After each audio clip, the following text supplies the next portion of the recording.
Hi மக்களே, இப்போ எங்கே போகிறோம்னா ஒருத்தரை உடம்பு சரியில்லை, அவங்கள தான் பார்க்க போய்கிட்டு இருக்கோம்.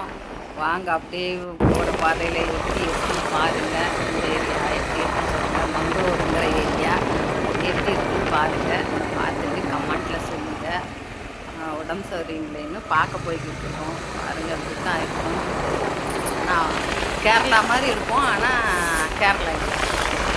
கேரளாவில் இவ்வளோ வெயில் அடிக்காது பாருங்கள். வெயில் மூஞ்சில் வந்து அடிக்கிறது பயங்கரமாக, அந்த காற்று கூட அனலாக வருது.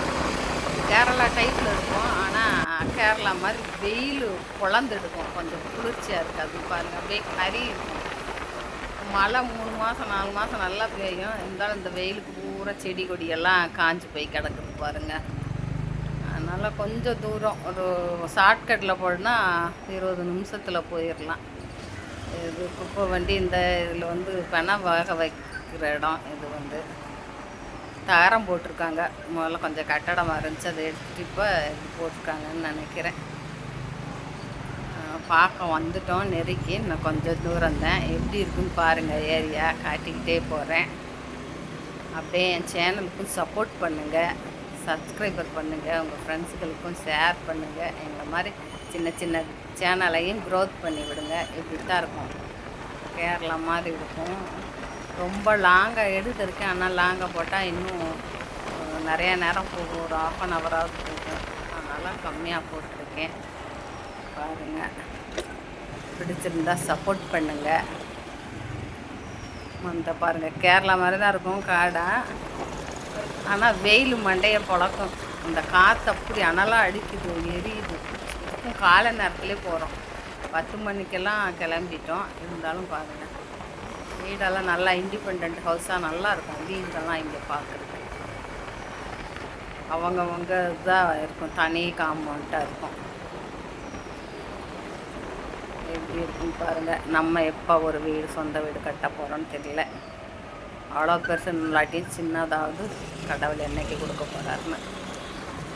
வந்துட்டோம், நெருக்கி வந்துட்டோம்.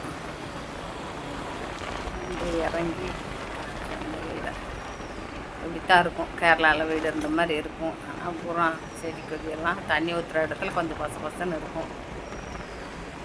கொஞ்சம் அப்புலெல்லாம் காட்டலை, அது கொஞ்சம் காரலா மாதிரி இருக்கும். இன்னொரு தடவை வரும்போதில் அந்த வீடியோவை எடுத்து போடுறேன்.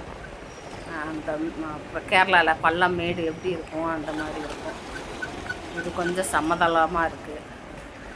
தென்னை மரம் நிறையா இருக்கும் இங்கே. தென்னை மரம், பலா மரமெல்லாம் இந்த கேரளாவில் இருக்கும் மாதிரியே தென்னை மரங்களே நிறையா இருக்கும். பலா மரம் இருக்கும், மாமரம் இருக்கும். முந்தையெல்லாம் நிறையா இருந்துச்சு, பூரா வெட்டி போட்டாங்க. இப்போ கம்மி ஆயிடுச்சு. மரங்களை அழிக்க அழிக்க அனல் கூடுதலாக இருக்காங்க. வந்துட்டோம் நெருக்கி. என்ன எங்கே இண்டிபெண்ட்டாக தனியாக சுவர் வச்சு அவங்கவுங்க வீடும் மிடில் இருக்கும். அதனால் நல்லாயிருக்கும். கொஞ்சம் பூச்செடியெல்லாம் வச்சு பராமரிக்கிறதுக்கு நல்லாயிருக்கும். ஒட்டி ஒட்டி வீடு இல்லாமல் இருக்கும். இந்த ஏரியாவை பொறுத்தளவில் ஒரு நாளைக்கு மங்களூரவே சுற்றி காட்டுறேன் எப்படி இருக்குன்னு பாருங்கள். அது என்ன 2-3 வீடியோவை பிரித்து போடணும். ஃபுல்லாக சுற்றி காட்டினா. வந்துட்டோம், இறங்க போகிறோம். ஆப்போசிட் வீடு தான். இறங்க போகிறோம். பாருங்கள் எப்படி தான் இருக்கும். அங்கே தான் வந்து நான் லைசன்ஸ் எடுத்தேன் வண்டிக்கு. இதுதான் வீடு. இந்த இது தான் இண்டிபெண்டன்ஸ் ஹவுஸாக இருக்கும். அவங்க வண்டி, பூச்செடியெல்லாம் வச்சுக்கலாம். இந்த வீடியோ பிடிச்சிருந்தால் லைக் பண்ணுங்கள், சப்போர்ட் பண்ணுங்கள், ஷேர் பண்ணுங்கள். பாய். நல்லா